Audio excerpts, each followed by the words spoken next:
Hello, bienvenue dans cette nouvelle vidéo. Yeah. Pensée vagabonde.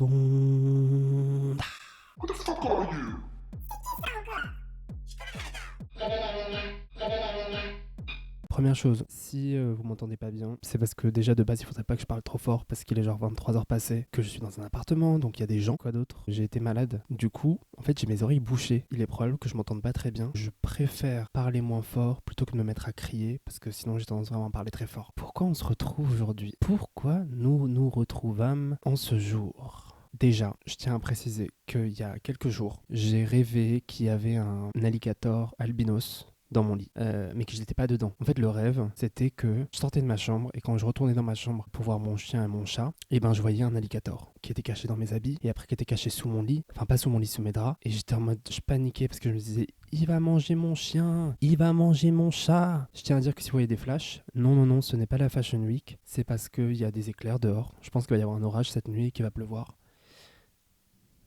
Vous avez entendu? Probablement non. J'ai demandé genre sur TikTok quoi la signification et il y a une personne qui s'appelle 11h11 qui m'a expliqué très gentiment dans un commentaire que j'ai pas tout à fait compris, mais il y a un moment où ça expliquait que en gros j'avais des faux amis et des amis qui se cachaient, fallait que je fasse attention. Alors je fais attention. Et deuxième rêve, c'est cette nuit-là, j'ai rêvé. C'était bizarre, genre que j'étais pas en crush, mais que j'étais avec une amie à qui j'expliquais que j'étais genre un peu en crush sur un mec. Et je découvre que ce mec, c'est genre le mec qui m'a harcelé vraiment toute ma scolarité, de ma primaire jusqu'à mon bac, genre H24.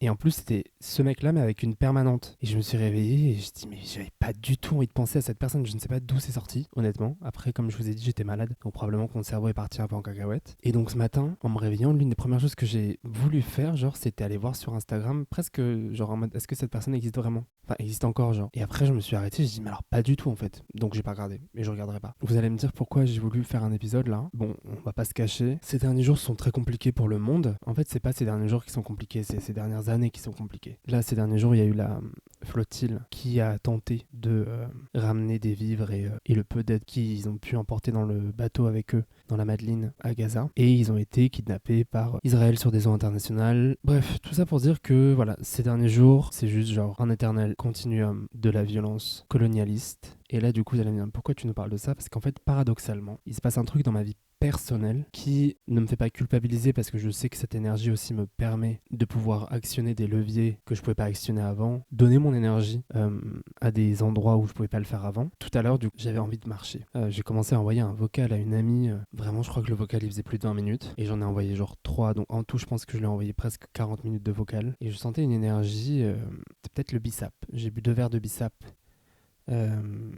Je suis allé au cette énergie, genre elle est hyper positive, c'était bizarre, genre c'était de la joie en fait. Du coup j'avais cette énergie hyper positive, je me suis dit bon, faut que je la mette quelque part, donc j'ai mis mes chaussures, il faisait bon et je me suis dit je vais faire du vélo parce que j'ai découvert les Vélib. Il faut savoir que je suis passionné de vélo. Alors quand je dis passionné, j'y connais rien. Moi avant que j'ai mon permis, j'étais un peu en mode genre le truc qui ressemble un peu à avoir son permis, c'est faire du vélo. Donc dès que je pouvais, je partais, je faisais du vélo. Et du coup je fais un tour de vélo. Bon, d'abord je suis tombé sur un vélo qui avait un pneu crevé et j'ai galéré pour en trouver un qui fonctionnait. Mais c'est pas grave, j'étais dans la positivité. La positive attitude, la positive attitude, la positive attitude, la positive attitude. Donne le vent. Demain j'envoie ta maintenant. J'attends.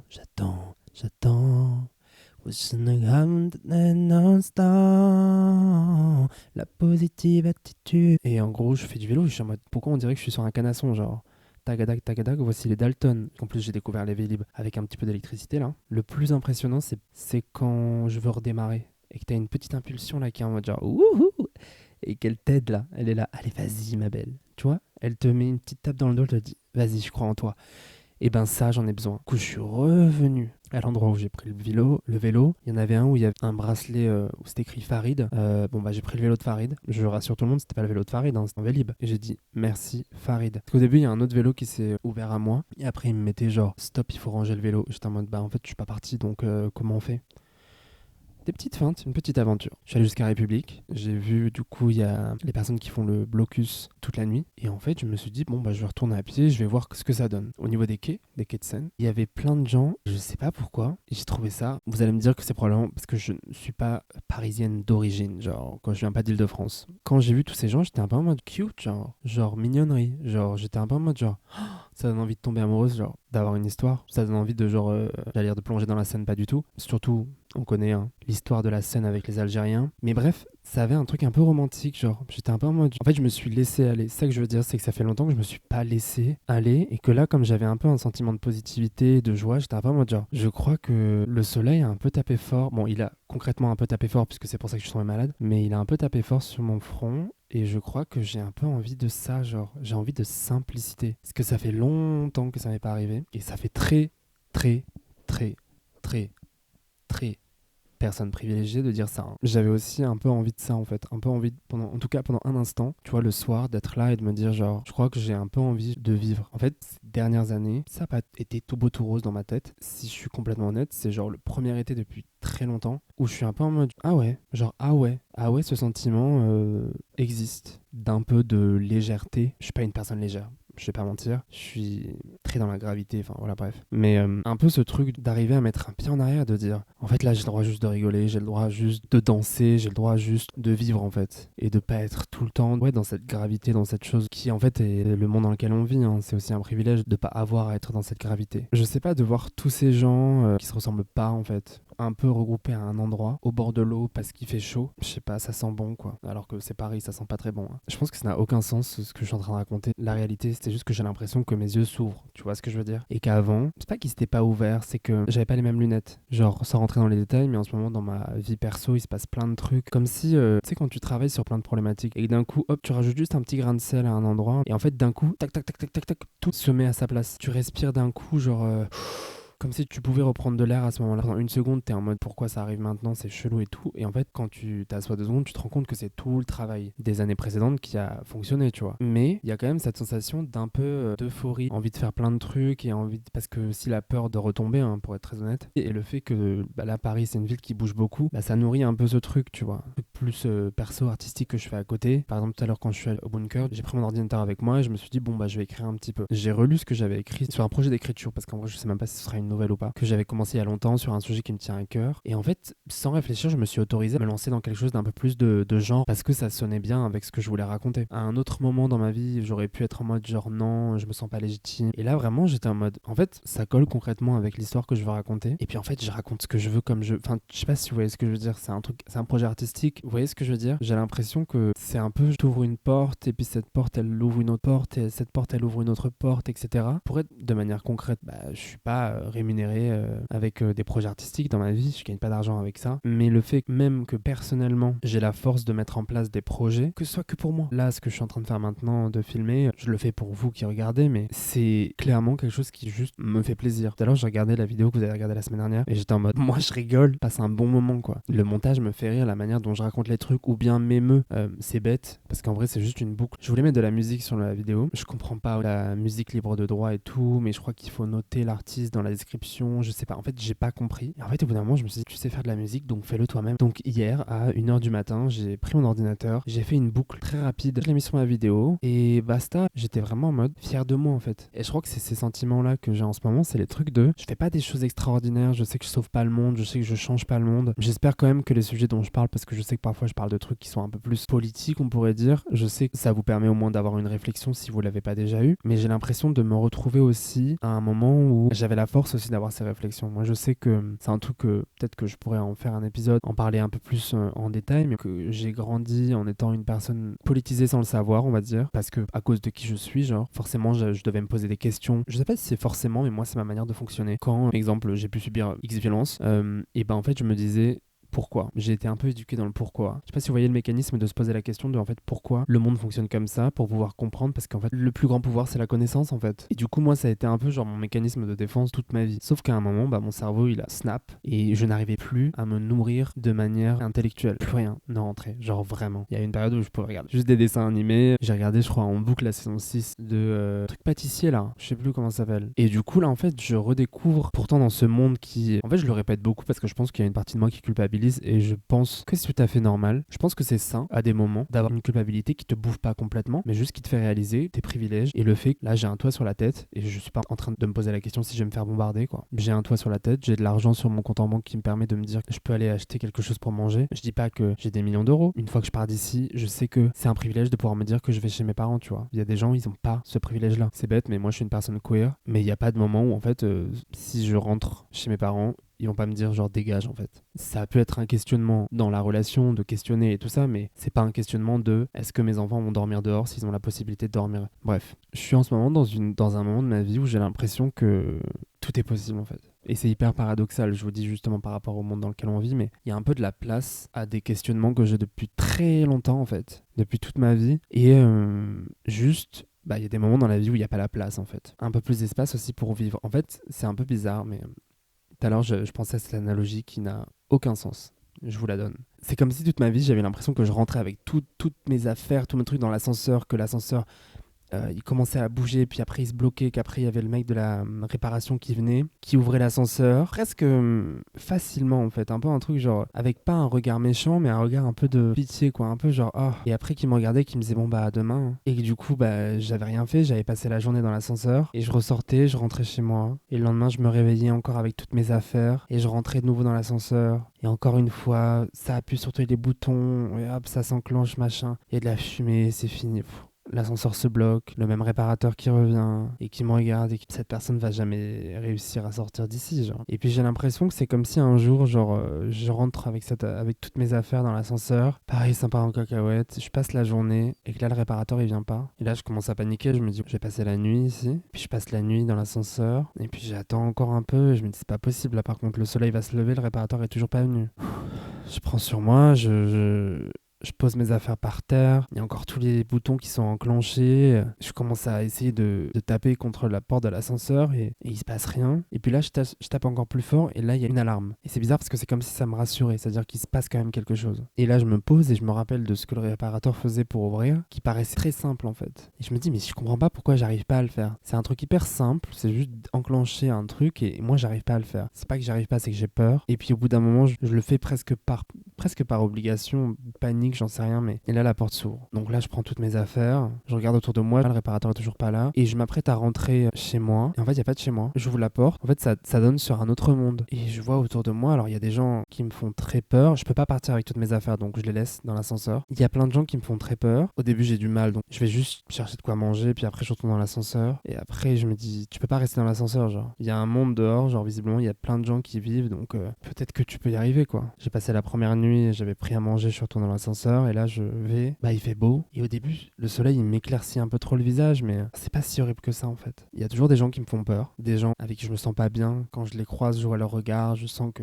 Et en fait au fur et à mesure de marcher je vois des gens qui me paraissent presque magiques, en tout cas je suis hyper attiré par elles et en fait je sens que quand je me rapproche j'ai un peu mon corps qui change, genre je vois de la lumière qui commence sur mes ongles et qui va jusqu'à sur mes mains, sur mes épaules, je sens comme si dans ma tête il y avait quelque chose alors que j'ai pas de cheveux mais qui avait envie un peu de pousser quoi, un peu une énergie que j'ai pas sentie depuis très longtemps. Je me dis mais quand j'étais enfermé chez moi il y avait pas ça hein. Il y avait des trucs magiques, des trucs que j'avais rêvé mais quand j'ouvrais les yeux ces choses n'existaient pas et là ça ressemble pas tout à fait à ce dont j'avais rêvé mais le goût du sentiment que j'ai dans la bouche est presque mieux en fait et du coup j'avance et je vois ces choses féeriques autour de moi et au début j'ai extrêmement peur et je me dis c'est pas possible que ce soit si simple et j'ai raison, c'est pas si simple parce que tout ce qui paraît magique ne l'est pas forcément, tout ce qui paraît hyper joyeux ne l'est pas forcément, mais il y a parmi toute cette magie, il y a des gens qui juste vivent leurs émotions, essaient de se battre comme ils le peuvent. Et surtout, je sais pas, il y a un amour genre qui se dégage, une combativité, une colère aussi, une empathie. Et je ressens chez ces gens les mêmes émotions que j'ai pu ressentir dans ma vie quand j'étais enfermé chez moi. Mais ces émotions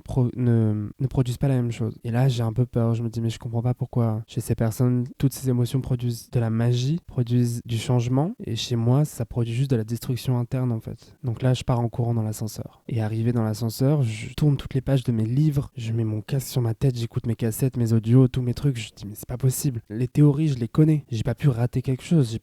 C'est pas possible que je connaisse tout, mais je ne savais pas que je pouvais faire autre chose avec ces émotions. Et là, je suis très en colère. Et je cours. Je cours dans la rue et j'essaie de retrouver ces gens qui ont réussi à faire de leur frustration, de leur colère, de leur amour, toute cette magie presque. Et là, je les retrouve. Je commence à leur demander comment ils font. Voilà. Vous prenez pour qui? Vous pensez que vous savez tout? Vous pensez que vous avez créé quelque chose d'extraordinaire? Pourquoi vous et pas moi? Pourquoi vous et pas les autres? Tous les gens là tristes autour de nous. Et parmi tout ce groupe, il y a juste une personne qui me tend la main et qui me dit viens, juste ça. Elle me regarde droit dans les yeux et me dit viens. Elle me ressemble pas physiquement, mais je ressens qu'elle a pu avoir les mêmes émotions que moi. Dans le monde de l'autre côté de la porte, dans le monde où l'ascenseur se bloque, dans le monde où tout recommence sans arrêt, dans le monde où même le réparateur, avec tout l'amour qu'il peut ressentir pour toi, la gentillesse, il peut rien t'offrir d'autre que ce regard. Et là, elle me dit c'est pas de la magie. Rien n'est magique dans tout ça. C'est toi, c'est nous, c'est tout le monde, on est comme ça. Et quand on est un petit peu trop abîmé, on oublie comment faire. Et surtout, elle m'explique que les gens dans la rue, ils marchent à tour de rôle. Et que par exemple, elle, quelques jours avant, elle avait décidé de pas trop sortir parce que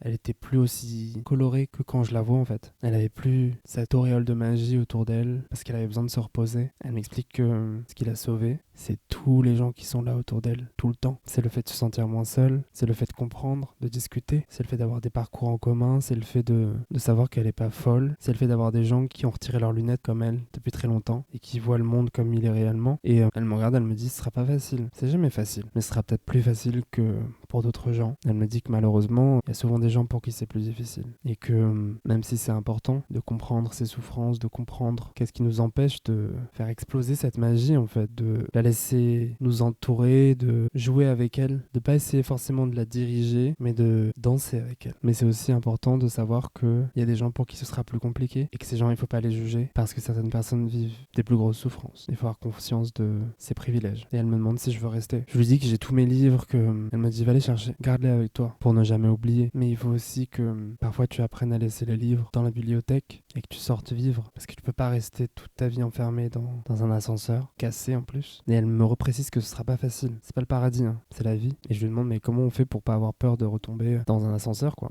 de retourner dans l'ascenseur. Elle me dit qu'on sait pas. Il y a des gens parfois qui retournent dans l'ascenseur et qui reviennent jamais. Mais on est obligé de garder espoir. De garder espoir pour les autres qui souffrent plus, de garder espoir pour nous et de garder espoir aussi pour ces gens qui retournent dans l'ascenseur cassé. Ce matin, je me suis réveillé et j'étais un peu en panique parce que je me rappelais plus où était l'ascenseur. Et j'ai commencé à paniquer parce que je me suis dit mais c'est pas possible, si je dois repartir, comment je fais? Parce qu'en fait, si je sais pas où il est, je peux pas le retrouver. Et sachant que j'ai besoin de pouvoir, si se passe quelque chose, de pouvoir retourner dans cet ascenseur, pouvoir me cacher, me mettre dans l'ascenseur, de refermer la porte. Elle est abîmée la porte, mais je pense que je peux la refermer s'il y a besoin. S'il se passe quelque chose, il faut que je puisse la refermer, l'ascenseur. Et peut-être que si j'appuie sur tous les boutons, finalement, l'ascenseur va repartir, le réparateur va revenir, et puis je pourrais aller me renfermer chez moi. Et après, je me suis rappelé où était l'ascenseur. Ça m'a soulagé. Et après, j'ai souri, parce que je me suis dit que mon cerveau commençait à oublier où était l'ascenseur. Donc voilà. C'était mon analogie. J'espère que vous avez compris ce que je voulais transmettre. C'était très long. Je me suis laissé aller, hein, je vais pas vous mentir. Là, il doit être minuit. J'espère que vous avez compris que c'était une analogie et que je ne suis pas resté dans un ascenseur. Ce serait... Wow, j'ai eu un rire vraiment profond là. Ce serait hilarant. Si vraiment depuis tout à l'heure vous vous dites mais... wesh, elle est restée coincée dans l'ascenseur pendant combien de temps? Mettez-le-moi en commentaire.